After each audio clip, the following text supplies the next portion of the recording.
Welcome back. Well, another high-profile crackdown on illegal parking was launched around town today.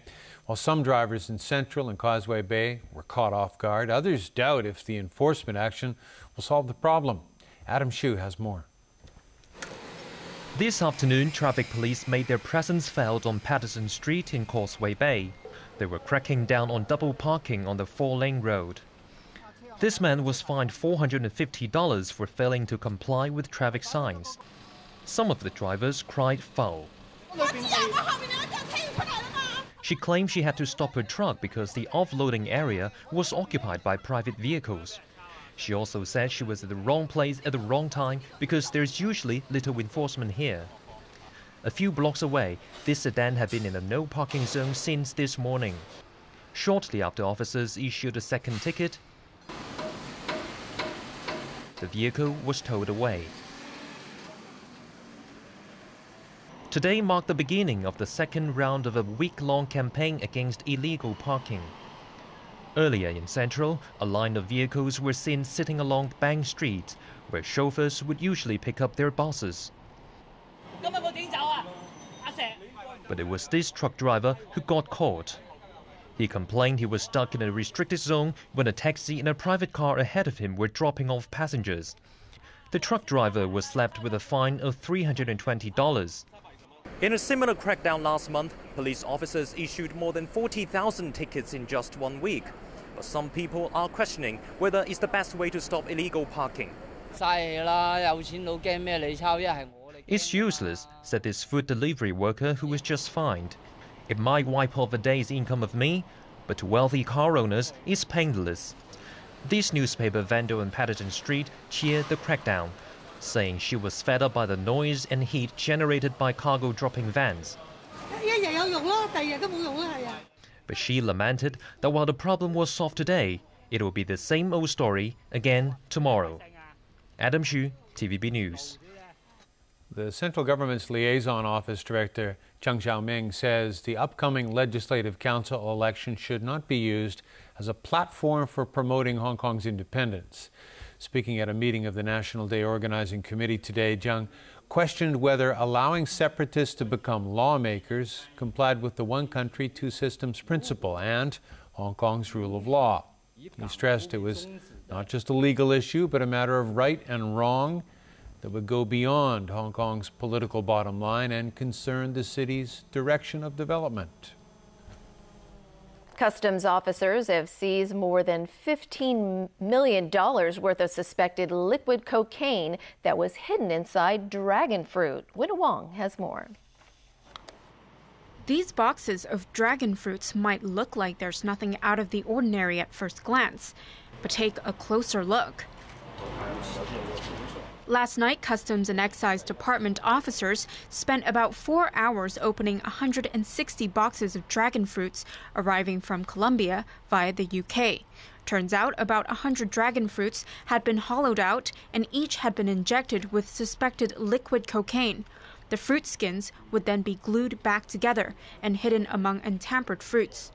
In total, authorities seized 15 kilograms of suspected liquid cocaine with an estimated street value of $15.7 million. The consignment had arrived on Sunday, and officers became suspicious when it wasn't picked up on the same day.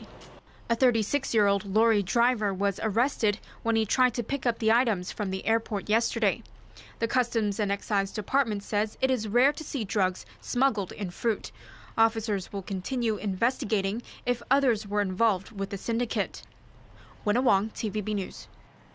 Authorities have stepped up anti-mosquito measures after Hong Kong reported this year's first case of Japanese encephalitis yesterday. The patient is a 22-year-old woman who lives in To Kwa Wan. She traveled to Thailand and Myanmar last month. Officers from the Food and Environmental Hygiene Department stepped up prevention measures in the area where she lives. All right, Chris, what do you have for us today?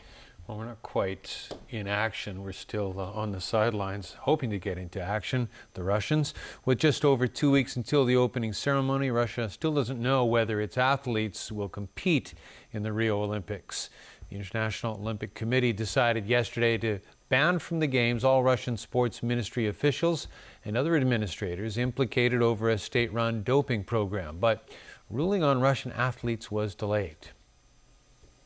We will have to take a very difficult decision, also in legal terms.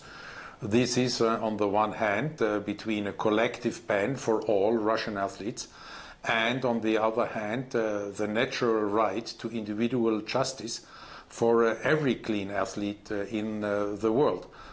In this respect, we are entering a new field. The interim head of UEFA will run for its presidency. Spaniard Ángel María Villar has been the acting head of European football's governing body since the suspension of Michel Platini last October. Villar is also head of Spain's Football Federation. He was a midfielder for Athletic Bilbao and a Spanish international in his playing days. Other candidates for the UEFA presidency include Slovenian football boss Alexander Seferin and Dutchman Michael van Praag. Golf news, and former world #1 Tiger Woods will not play in any professional events for the rest of the tour season. Woods announced he's withdrawn from the PGA Championship, and that means for the first time he will go an entire year without playing a major. It also means the Tiger will go an entire PGA Tour season without playing. His agent said he continues to rehab following back surgeries. Woods hasn't competed anywhere since last August. He last won a major at the 2008 U.S. Open. And the annual Hong Kong Book Fair opened today with nearly 100 people queuing overnight just to get in. Some publishers are expecting strong sales of books highlighting local issues. Anne-Marie Sim reports. And they're off. The mad rush to pick up popular titles at the annual Hong Kong Book Fair began at 10 this morning at the Hong Kong Convention and Exhibition Centre in Wan Chai. Many bookworms came well prepared and had brought suitcases to fill with literary purchases. This man made it to the front of the queue because he arrived at 11 last night, just so he could secure a signed copy of his favourite author's book. But he says he spent less money at the fair than last year because he didn't have as much spare cash this time around. Many exhibitors are offering special discounts and are expecting sales of local titles to increase by at least 10% compared with last year. This year there are 640 exhibitors from 35 countries. That's a 9% increase over last year. For the first time, the fair is introducing a theme of the year, Chinese martial arts literature. Visitors can explore the genre, which gained popularity in the 1950s and 60s, at a special area set up at the venue. Exhibits with different themes are also on display. The week-long fair is open from 10 a.m. to 10 p.m. and closes at midnight on Friday and Saturday. Anne-Marie Sim, TVB News. And that is a wrap of our news. Good night.